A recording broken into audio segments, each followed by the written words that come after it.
જય સ્વામિનારાયણ વાલા ભક્તો, વડતાલ પ્રદેશ લક્ષ્મીનારાયણ દેવ ગાદીના તમામ સત્સંગીજનોના શરણોમાં સાષ્ટાંગ દંડવત પ્રણામ. જીવન પરમાત્માએ આપેલી અદ્ભુત કૃતિ છે. સારાનો સંગ કરશું તો મહાન બની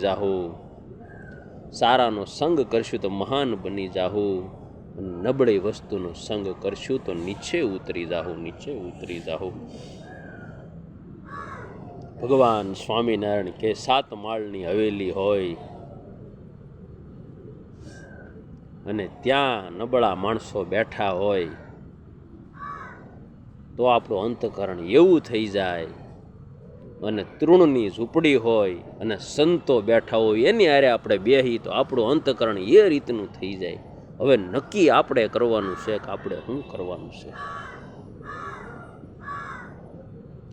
કારણ કે સંગ બહુ બળવાન વસ્તુ છે. જેમાં શરીરને આપણે પોષણ માટે 3 ટાઈમ જેટલું જોઈએ એટલું ભોજન આપવું પડે છે, તો આપણા મનની શુદ્ધિ માટે સારા વિચારોનો સંગ, સારા માણસોનો સંગ,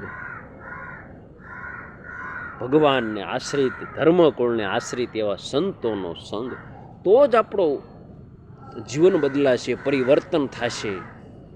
અન્યથા નહીં થાય. કારણ કે સંતોએ, આપણા નંદ પંક્તિના સંતોએ પણ સંગને બહુ મહાન કીધો છે. ભગવાન સ્વામિનારાયણે વારે કીધું કે જેવો સંગ એવો રંગ, જેવો સંગ એવો રંગ સડશે.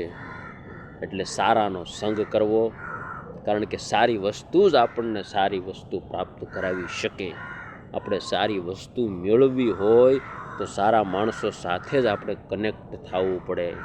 આજની ભાષામાં કહીએ તો એમની સાથે બેસવું પડે, એમના ફાઉન્ડેશનમાં આપણે દાખલ થવું પડે, તો સારી વસ્તુની પ્રાપ્તિ થાય.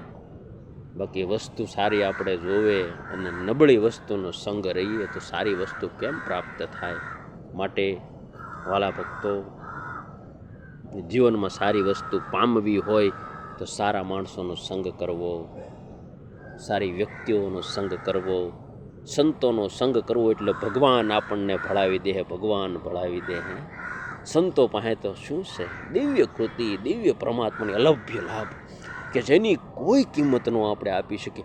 આવા પરમાત્મા સંતોની પાસે છે. એ સંતો આપણને પરમાત્મા ભળાવી દે વાલા ભક્તો.